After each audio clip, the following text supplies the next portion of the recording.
എന്തല്ല എല്ലാവർക്കും സുഖം തന്നെയാ.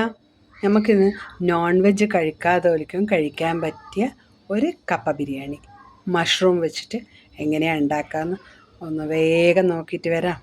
അതിനായിട്ട് 1/2 കിലോ കിഴങ്ങ് നല്ലോണം മുറിച്ചിട്ട് കഴുകി അടുപ്പത്ത് വെച്ചിട്ടുണ്ട്. അതൊന്ന് വേകുമ്പോഴത്തേക്ക് ബാക്കിയുള്ളതെല്ലാം നമുക്കൊന്ന് റെഡിയാക്കി എടുക്കാം. അതിനായിട്ട് ഒരു ഉരലിലേക്ക് 15 വെളുത്തുള്ളി, 5 പച്ചമുളക്, 2 ഇഞ്ച് കഷ്ണം ഇഞ്ചി, ഇതെല്ലാം കൂടി നല്ലോണം ഒന്ന് ഇടിച്ചിട്ടെടുക്കുക. ഇടിക്കുകയേ ചെയ്യാവൂ, അരക്കണ്ട.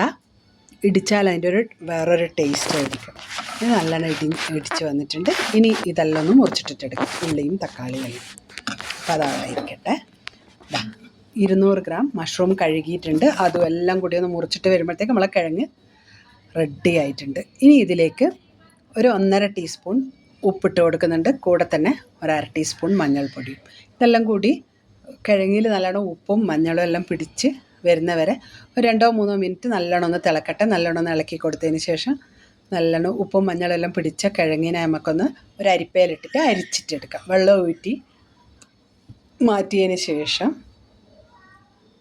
ഈ പാത്രത്തിലേക്ക് തന്നെ ഇട്ടിട്ട് ഇതൊന്ന് നല്ലോണം മാഷ് ചെയ്തെടുക്കണം.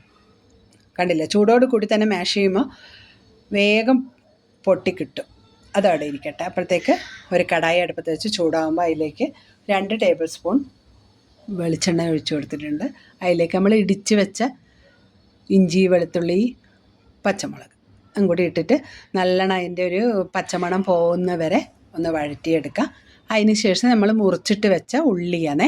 3 ഉള്ളി ഞാൻ നിങ്ങൾക്ക് കാണിച്ചിട്ടുണ്ട്, പക്ഷേ 2.5 ഉള്ളി മാത്രമേ എടുത്തിട്ടുള്ളൂ. ഈ ഒരു പകുതി നമുക്ക് അവസാനം ഗാർണിഷ് ചെയ്യാൻ വേണ്ടി വേണം, അതുകൊണ്ട് അത് മാറ്റി വെച്ചിട്ടുണ്ട്. എന്നിട്ട് ഒരു ടീസ്പൂൺ ഉപ്പും കുറച്ച് കറിവേപ്പിലയും എല്ലാം ചേർത്തിട്ട് നല്ലോണം ഒന്ന് ഇളക്കിയെടുക്കാം. നല്ലോണം 2-3 പ്രാവശ്യം ഇളക്കുമ്പോഴത്തേക്ക് ആ ഉപ്പും മുളകും എല്ലാം ഉള്ളിയിലെല്ലാം ഒന്ന് പിടിച്ച് വരും. അപ്പോൾ ആ സമയത്ത് നമുക്കിതൊന്ന് എല്ലാം കൂടി ഒരു ഭാഗത്ത് തന്നെ ഒതുക്കി വെച്ചിട്ട് അതിൻ്റെ മുകളിലേക്ക് ഒരു മൂടി വെച്ച് മൂടിയിട്ട് ലോ ഫ്ലെയിമിലിട്ടിട്ട് ഇതൊരു 2-3 മിനിറ്റ് ഇങ്ങനെ വെക്കാം. അപ്പോൾ പെട്ടെന്ന് വാടി കിട്ടും. അതിന് വേണ്ടിയിട്ടാണേ. അപ്പോൾ അതൊന്ന് വാടുമ്പോഴത്തേക്ക് നമ്മളെ കിഴങ്ങ് എന്തായി എന്ന് നോക്കാം. അപ്പോൾ മാഷായി വന്നിട്ടുണ്ട്. ഇനി ഇതിലേക്ക് ഒരു 1/2 ഗ്ലാസ് വെള്ളം ഒഴിച്ച് കൊടുത്തിട്ടുണ്ട്. അപ്പോൾ അന്നേരമാണ് ഒന്നും കൂടി നല്ലോണം ഒന്ന് അലിഞ്ഞ പോലെ കിട്ടാൻ എളുപ്പം. അപ്പോൾ സ്പൂൺ കൊണ്ട് കോരി എടുക്കുമ്പോൾ ഇങ്ങനെ കിട്ടണം. കണ്ടില്ലേ, ഇതുപോലെ ആയാൽ നല്ല അടിപൊളിയായി വന്നിട്ടുണ്ട്. അതൊരു ഭാഗത്തിരിക്കട്ടെ. ഇനി നമുക്ക് ഉപ്പെല്ലാം കറക്റ്റാണ് കേട്ടോ. അപ്പോൾ കിഴങ്ങിനുള്ള ഉപ്പ് അതിലുണ്ട്, ഉള്ളിക്ക് ആവശ്യത്തിനുള്ള ഇവിടെ ഇട്ടിട്ടുണ്ട്. അപ്പോൾ ഇനി ഉപ്പിൻ്റെ ആവശ്യം വരില്ല. അപ്പോൾ ഇതെല്ലാം നല്ലോണം വാടി വന്നിട്ടുണ്ട്. ഇനി നമുക്കിതിലേക്ക് എന്താ ചേർക്കണ്ടേ? കുറച്ച് മസാലകൾ ചേർക്കണം. അതിനായിട്ട് മല്ലിപ്പൊടി ഒരു 1/4 ടീസ്പൂൺ, മഞ്ഞൾപ്പൊടി ഒരു 1/2 ടീസ്പൂൺ, 1/2 ടീസ്പൂൺ മുളക് പൊടി, അതും കൂടി ചേർത്തിട്ട് നല്ലോണം ഒന്ന് വഴറ്റി കൊടുക്കാം. കണ്ടോ, അതെല്ലാം മസാലകളെല്ലാം എല്ലാ ഭാഗത്തും പിടിച്ചതിന് ശേഷം നമ്മളിതിലേക്ക് മുറിച്ച് വെച്ച തക്കാളി ചേർത്ത് കൊടുക്കാം.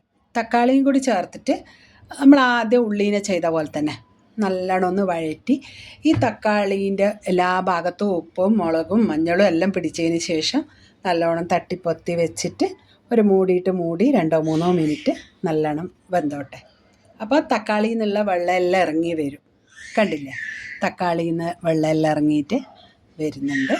അപ്പോൾ ഈ സമയത്ത് നല്ലോണം ഇളക്കിയതിന് ശേഷം വെള്ളം പെട്ടെന്ന് വറ്റിച്ചേളേണ്ട, ലോ ഫ്ലെയിമിൽ തന്നെ കിടന്നോട്ടെ. അപ്പോൾ ഈ സമയത്ത് നമ്മളിനി മഷ്റൂം ചേർത്ത് കൊടുക്കണം. നമ്മൾ മുറിച്ചിട്ട് വെച്ച മഷ്റൂം ചേർത്തിട്ട് നല്ലോണം ഒന്ന് മിക്സ് ആവട്ടെ. നല്ലോണം ഒന്ന് മിക്സ് ആയതിന് ശേഷം നമ്മളിതിലേക്ക് 1 ടീസ്പൂൺ കുരുമുളക് പൊടി ചേർത്ത് കൊടുക്കാം. ചേർത്ത് കൊടുത്തിട്ട് നല്ലോണം പിന്നെ അതും ഒന്ന് മിക്സ് ആകുന്നവരെ നല്ലോണം ഒന്ന് ഇളക്കി കൊടുത്തിട്ട് ഇതും ഒന്ന് മൂടി വെച്ചാൽ മഷ്റൂമിൽ നിന്നും കുറേ വെള്ളം ഇറങ്ങി വരാനുണ്ട്. അപ്പം അതെല്ലാം ഒന്ന് ഇറങ്ങി വരുമ്പോൾ നല്ലോണം വെന്തിട്ടുണ്ടാവും. ഉപ്പെല്ലാം കറക്റ്റാണ് കേട്ടോ. എരിവ് കുറച്ചൊരു കുറവുണ്ട്, അത് നമുക്ക് പിന്നെ ഇട്ട് കൊടുക്കാം. ഇപ്പം ഇതൊന്ന് വേവാൻ വെക്കാം. അതവിടെ നിന്ന് വേവട്ടെ. അടയ്ക്കട്ടെ, ലോ ഫ്ലെയിമിലാണേ വെക്കാവൂ. കണ്ടോ, മഷ്റൂമിൽ നിന്നുള്ള വെള്ളമെല്ലാം ഇറങ്ങി വന്നിട്ട് കുറച്ച് വെള്ളത്തോടെ ഉണ്ട്, കുഴപ്പമില്ല. ഇനി ഇതിലേക്ക് നമുക്കൊരു 1/4 ടീസ്പൂൺ കുരുമുളകിൻ്റെ പൊടിയും കൂടി ഇട്ട് കൊടുക്കുന്നുണ്ട്. അത് എരിവ് കുറച്ച് കുറവായതുകൊണ്ട് ഞാനിപ്പോൾ ഇട്ട് കൊടുത്തതാണേ. അപ്പോൾ ഇതാ നല്ലോണം ഇളക്കി നല്ലോണം റെഡി ആയിട്ടുണ്ട്. ഇനി കുറച്ച് വെള്ളവും കൂടി ഒഴിച്ചു കൊടുത്ത് ആ വെള്ളം വരുമ്പോഴത്തേക്ക് നമ്മൾ കുറച്ച് മല്ലിയും പുതിനയും കൂടി ഇട്ട് കൊടുക്കാം. പുതിന കുറച്ച് കൂടുതലുണ്ട് ഇട്ട് കൊടുത്താൽ എൻ്റെ കയ്യിൽ ഇല്ലാത്തതുകൊണ്ടാണേ കുറച്ചായിപ്പോയത്. എന്നിട്ട് ഇനി ഇതിലേക്ക് നമ്മളെ കിഴങ്ങ് അങ്ങ് ചേർത്ത് കൊടുക്കാം. വെള്ളം നല്ലോണം തിളക്കുന്നില്ലേ, ആ സമയത്ത് കിഴങ്ങും ചേർത്തിട്ട് നല്ലോണം ഒന്ന് മിക്സ് ചെയ്തെടുക്കാം. കണ്ടില്ലേ, ഇതുപോലെ മിക്സാകാൻ പാകത്തിൽ നല്ലോണം വെന്തിട്ടുണ്ട് കിഴങ്ങ്. അതുകൊണ്ട് നല്ലോണം മിക്സായി വന്നിട്ടുണ്ട്. അതിലേക്ക് ഒരു 1/4 ടീസ്പൂൺ ഗരം മസാല ചേർത്ത് കൊടുത്തിട്ടുണ്ട്. അപ്പോൾ അത് ചെറിയൊരു മണം മാത്രമേ ഗരം മസാലേൻ്റെ അത് ഉണ്ടാവൂ, അപ്പോഴാണ് നല്ല ടേസ്റ്റ് ഉണ്ടാവുക. അപ്പോൾ അതാ നല്ലോണം തിളച്ച് നല്ല ആ ഗരം മസാലേൻ്റെ ഒരു പച്ചമണം കൂടി പോകുന്നവരെ ഒന്ന് തിളച്ചോട്ടെ. അപ്പോൾ ഇനി റെഡി ആയിട്ടുണ്ട്. ഇനി ഇതിലേക്ക് സ്റ്റൗ ഓഫ് ചെയ്തതിന് ശേഷം നമുക്കിതാ ഒന്ന് ഗാർണിഷ് ചെയ്തിട്ടെടുക്കാം. ഇത്ര തന്നെ.